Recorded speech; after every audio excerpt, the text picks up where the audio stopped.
Assalamualaikum warahmatullahi wabarakatuh. Saya mau nanya lagi nih Pak Yai. Kali ini tentang perbedaan antara suara hati, nafsu, dan akal kita. Saya sangat sering mendengar kalimat ikuti kata hatimu atau ikuti suara hatimu, terutama di saat kita sedang berada dalam pengambilan keputusan yang agak rumit. Nah, suara hati itu yang mana? Karena saya sendiri kadang meragukan, jangan-jangan yang saya anggap suara hati ini adalah akal-akalan saya saja. Karena yang saya tahu, akal itu bisa jadi dia berpihak kepada hati nurani, bisa juga kepada sebaliknya, yaitu nafsu kita. Nah, untuk membedakannya benar-benar itu suara hati kita itu bagaimana Pak Yai?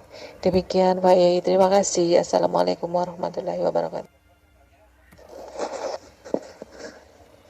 Assalamualaikum warahmatullahi wabarakatuh. Bismillahirrahmanirrahim. Ashhadu an la ilaha illallah wa ashhadu anna Muhammadar Rasulullah. Allahumma salli ala sayyidina Muhammad wa ala ali sayyidina Muhammad. Rabbis shrahli sadri wa yassir li amri wahlul 'uqdatam min lisani yafqahu qawli. Amin. Bismillahirrahmanirrahim. Pertanyaannya Bu Yuli, bagaimanakah cara membedakan itu di dalamnya bisikan hati atau bisikan Allah? Bisikan hawa nafsu apa bisikan dari latifah robbaniyah? Maka seluruh pancernya, seluruh roji'unnya adalah kepada hati itu sendiri. Selama di dalam hati ini yang nyata, yang wujud, yang hidup diri manusianya, maka semua apa yang dibisikkan di dalam hati itu adalah bisikan dari iblis dan setan. Meskipun kelihatannya dibungkus oleh ibadah, dibungkus oleh kebaikan, dibungkus oleh amal ibadah dan sebagainya. Jadi muaranya ada di dalam hati. Bila di hati ini masih kewujudan diri manusianya, masih hidup diri manusianya, semuanya adalah bisikan fahsya wal mungkar, bisikan kejahiliaan. Meskipun manusia lain di luar diri kita menganggap kita ini orang baik, kita ini orang ahli ibadah, akan tetapi Allah tidak menyaksikan laku-laku badaniyahmu. Akan tetapi Allah hanya memandang hati-hatimu. Di dalam hati itu yang suci, yang maha besar itu Allah, ataukah masih diri manusiamu, diri manusia kita yang mentuhani hati selama ini? Jika masih hati yang berkuasa atas hidup dan badan ini, semuanya masuk di dalam kedustaan, penipuan. Karena di dalam hati kita masih mensekutukan Allah dengan diri manusia kita, masih mensekutukan wujudullah dengan wujud manusia kita, masih mensekutukan hidupnya Allah dengan hidup manusia kita, masih mendustai mensekutukan kekuasaan Allah dengan kuasa diri manusianya. Inilah hati yang batil, selalu di dalam kebatilan. Karena perjalanan hidupnya bukan Allah yang dituju, akan tetapi yang dituju hanyalah kehidupan dunia. Sedang kehidupan akhiratnya tidak disadarinya, tidak dicarinya, tidak digalinya, tidak diutamakan di dalam hatinya. Man kana fi hadhil a'ma wa adhallu man kana fi hadhil a'ma, maka artinya begini, saya lupa ayatnya. Barang siapa di dunia ini buta mata hatinya, maka di akhirat pun buta mata hatinya, bahkan semakin buta. Dan tersesat jiwanya kepada Allah. Maka dari itu bagi manusia yang hatinya buta akan Tuhannya, syakaratul mautnya akan merasakan azab yang sangat amat pedih. Karena di situ hambanya tidak rela, hambanya tidak ridho, dikembalikan, disuruh pulang ke alam aslinya, ke alam kegoibannya, ke alam ketiadaannya, ke alam kematiannya. Manusia tidak terima waktu itu dipanggil dengan paksa. Karena kenapa? Kok tidak rela dan selama di dunia mata hatinya buta akan Allah, mata hatinya hanya menyaksikan dunia. Maka dari itulah apa yang dibisikkan di hatinya selama ini dari bisikan hawa nafsunya sendiri. Akan tetapi bila manusia itu sudah menyadari, sudah memahami siapa hakikat diri sejatinya itu yang tak wujud, yang tak ada, yang tak hidup, maka apapun yang berlaku atas diri badan ini, selama apa yang berlaku di kesemua keadaan-keadaan yang dilaluinya, maka pasti sudah rojiun kepada Tuhannya, yakni hati nyata Allahnya, hati sudah wujud nyata, iki uripe Allah, ini hidupnya Allah, karena hambanya sudah tiada lagi berkuasa di hati. Maka seluruh apa yang dikehendakkan hati, maka seluruh apa yang dibisikkan hati, seluruhnya itu dari Allah, kehendak Allah.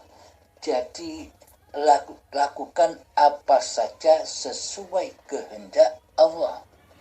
Jadi manusia sudah tidak bisa memilih-milih lagi, karena manusianya sudah gaib, karena manusianya sudah tak ada, yang ada hanya Allah.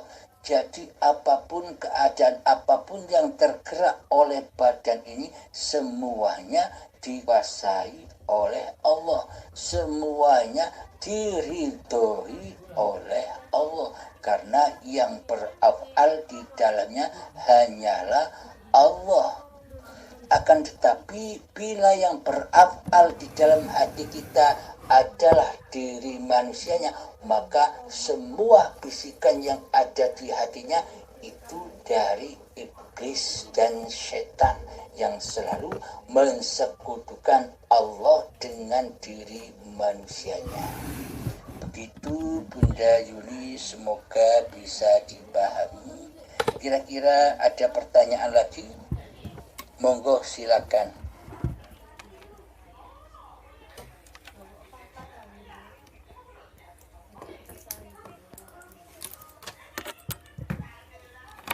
Assalamualaikum warahmatullahi wabarakatuh, Bang. Dengan ini Eka Satriadi dari Bangka Belitung ingin menanyakan, Bang, begini, Bang. Bagaimana makna atau hakikatnya yang dimaksud tiada nafas tanpa tauhid di dalam kehidupan kita sehari-hari? Tolong, Bang, pencerahannya, Bang. Assalamualaikum warahmatullahi wabarakatuh.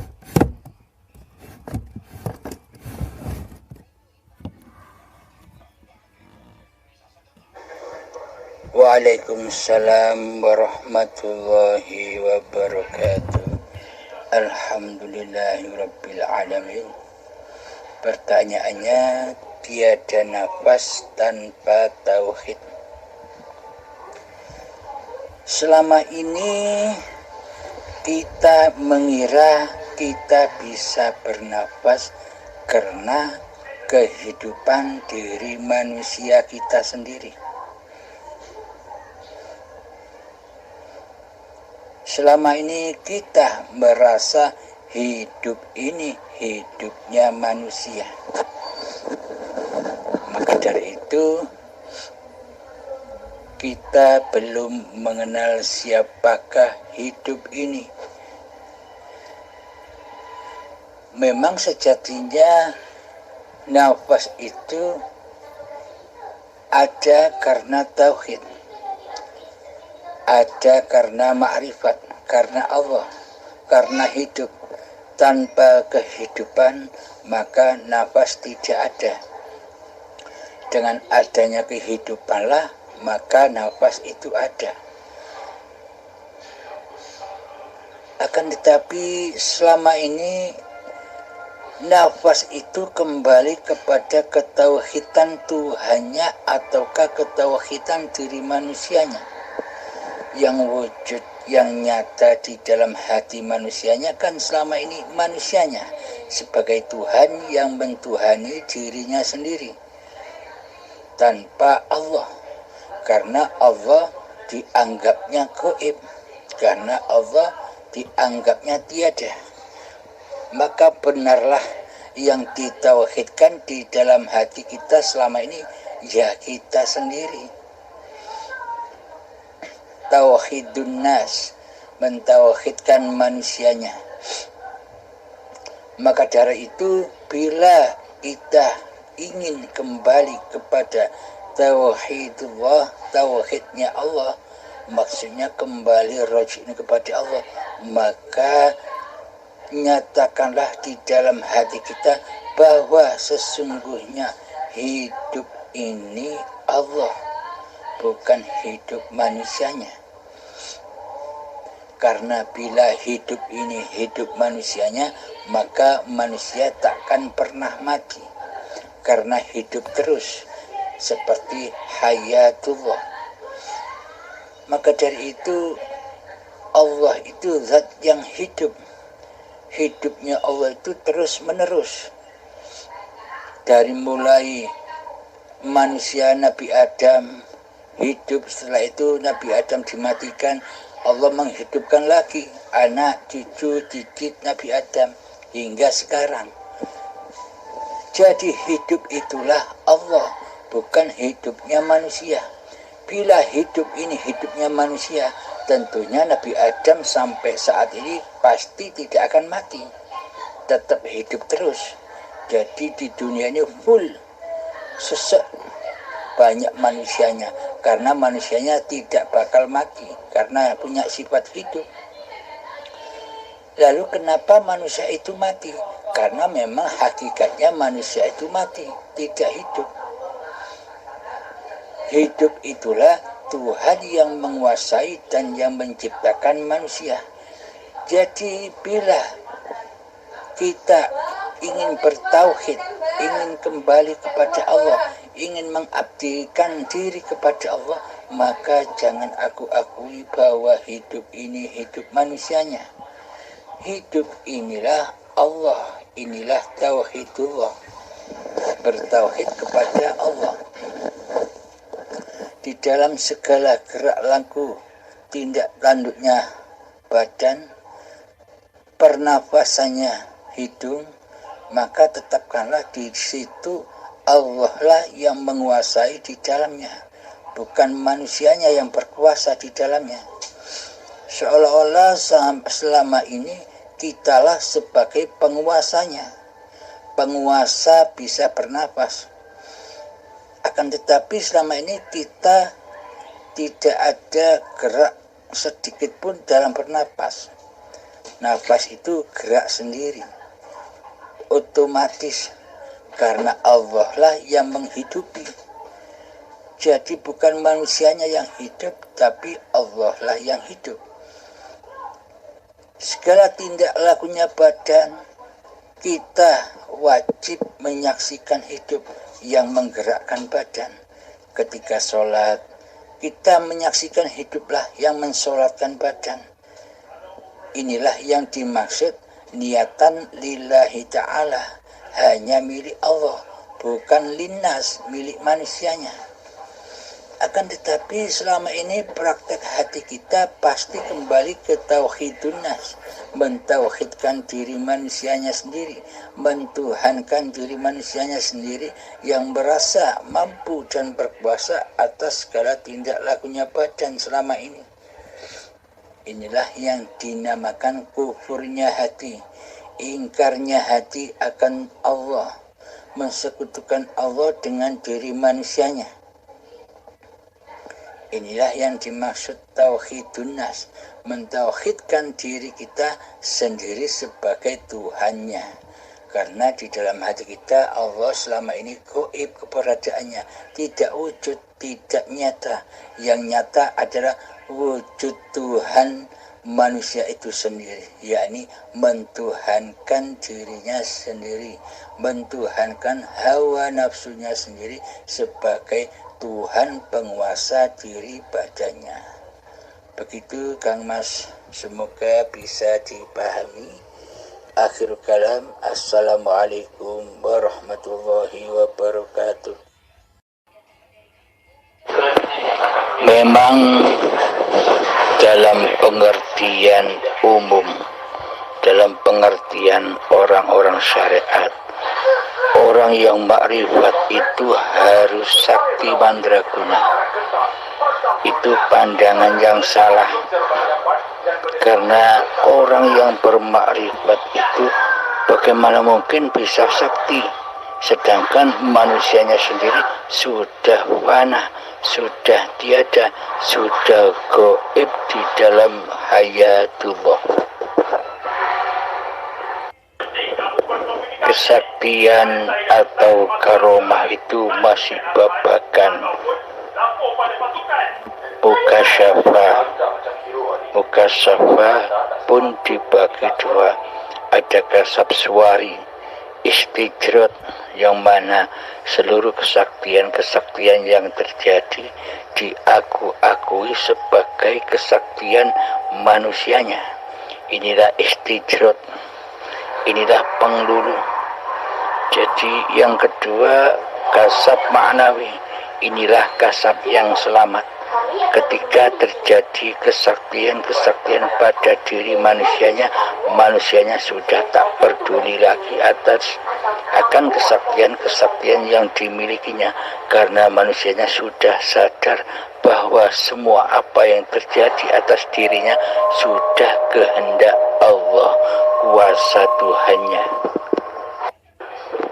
Akan tetapi selama ini mayoritas manusia banyak yang salah jalannya. Mencari kesaktian diutamakan daripada mencari siapa pemilik kesaktian itu.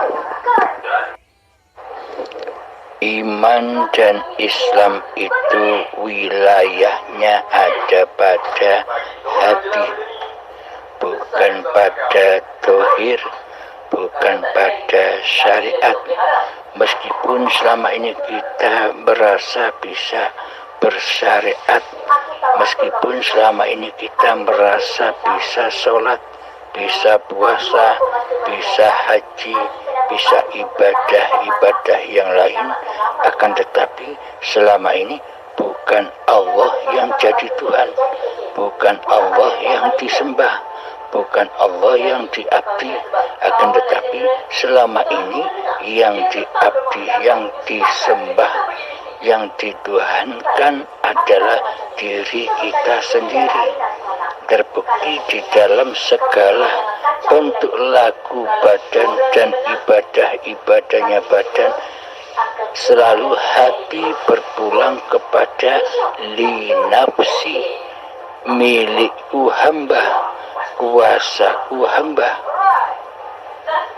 Maka selamanya bila ibadah seperti ini, maka itu bukan ibadah di sisi Allah, akan tetapi kemaksiatan, karena hamba mensekutukan Allah dengan diri manusianya, karena hamba mensekutukan hidupnya Allah dengan hidup manusianya. Maka seluruh persembahan manusia hanya hancur dan terbakar di dalam hawa nafsunya sendiri, tidak sampai kepada Tuhannya. Mayoritas manusia mengutamakan ibadah-ibadahnya saja daripada mengutamakan siapa yang bisa mengibadah-ibadahkan manusianya. Yang dikejar-kejar, yang diharap-harap manusia adalah pahala dan surga. Coba kita ilustrasikan, bagaimana mungkin manusia bisa mendapatkan pahala dan mendapatkan surga bila kepada yang berkuasa atas pahala dan surga saja tidak pernah dijumpainya. Bagaimana mungkin manusia di dalam seluruh syariat-syariatnya dikatakan sebuah ibadah dan pengabdian kepada Tuhannya, sementara di hatinya Allah gaib, Allah tiada, Allah tidak wujud. Yang wujud, yang nyata, yang jadi Tuhan selama ini adalah diri manusianya sendiri. Berarti selama ini manusia tidak menyembah Allah, tidak mengabdi kepada Allah, melainkan mengabdi kepada hawa nafsu iblis dan setannya sendiri. Jika di hati manusia selalu menyembah, mengabdi, dan yang diwujudkan di hatinya yakni hawa nafsu diri manusianya, di Al-Quran sudah dijelaskan bahwa bila manusia memperturutkan hawa nafsunya, maka derajatnya di sisi Allah itu lebih rendah daripada anjing. Itu di ayat Al-Qur'annya ada. Selama hidup dan badan ini, selama Baitullah dan Masjidil Haram ini diakui sebagai kuasa diri manusianya, sampai kapanpun manusia itu selalu mensekutukan Allah di hatinya. Bagaimana mungkin Allah menerima ibadah manusia yang mensekutukan Allah dengan dirinya, yang mentuhani dirinya sendiri? Selama ini manusia menyembah yang fana ketimbang menyembah yang baqo. Manusia lebih berwalikan kepada hawa nafsu iblis dan setannya ketimbang berwalikan kepada Allah pencipta diri manusianya. Makna bertuhan, siapakah yang disebut Tuhan itu? Yang disebut Tuhan itu adalah siapakah yang paling wujud di hati kita. Hidupnya Allah ataukah hidup diri manusianya? Bila yang wujud di hati kita masih hidup manusianya, berarti manusianya sudah menyerupai Allah. Berarti manusianya mensekutukan Allah dengan diri manusianya. Sedang Allah ditiadakan, sedang Allah digoibkan, sedang Allah tidak hudur di hati manusianya. Jika manusianya sudah menyerupai Allah, jika manusianya merasa lebih wujud di hatinya daripada wujud Tuhannya, apakah ibadah-ibadah itu akan sampai kepada Allah? Muhal, bukan? Bagaimana mungkin ibadah-ibadah itu sampai kepada Allah, sedang selama ini yang kita sembah, yang kita tuhankan bukan Allah di hati kita. Jadi pada intinya, siapakah Allah itu sebenarnya? Siapakah zat yang memiliki nama Allah itu sebenarnya?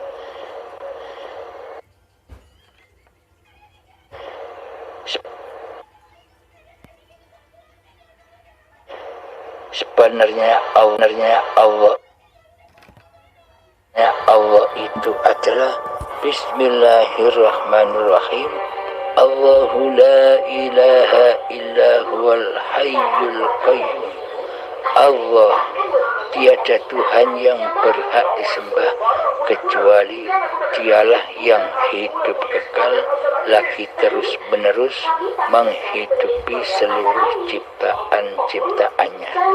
Jadi yang dimaksud zat yang bernama Allah itu selama ini Dialah hidup yang selama ini kita akui sebagai hidup diri manusianya.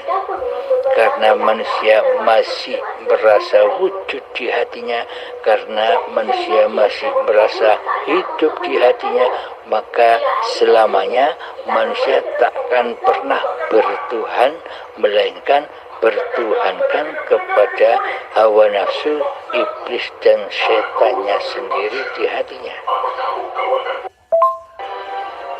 Maka bila kita ingin bertaubat, maka bila kita ingin kembali bertuhankan kepada Allah di hati kita, maka wujudkanlah Allah di hati kita, maka wujudkanlah hayatullah di hati kita, maka wujudkanlah kekuasaan Allah di hati kita. Dan diakhiri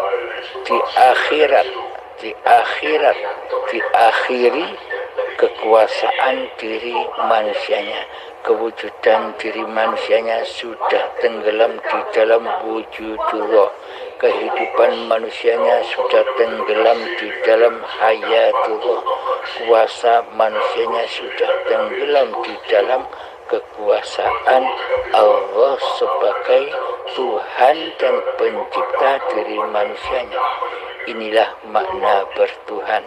Ketika kita berapa-apa saja, ketika kita ibadah dan sholat, maka nyatakanlah Allah di hati kita, maka maha besarkanlah kedudukan Allah di hati kita, yakni selalu menyaksikan hiduplah yang berkuasa menguasai apa saja yang dipergerakan oleh badan-badan ciptaan Allah ini. Maka yang dimaksud zahir batinnya Allah itu adalah hidup, dan badan-badan manusia inilah zahir batinnya Allah. Batinnya Allah adalah hidup, zahirnya Allah adalah seluruh manusia-manusia yang diciptakan dan yang diperjalankan oleh Allah. Dengan badan-badan inilah maka terbuktilah bahwa yang laisa kamislihi syai'un itu, bahwa hidup ini yang mencipta dan yang mempergerakkan badan-badan yang mati ini. Akhirul kalam, assalamualaikum. Akhirul kalam, assalamualaikum warahmatullahi wabarakatuh.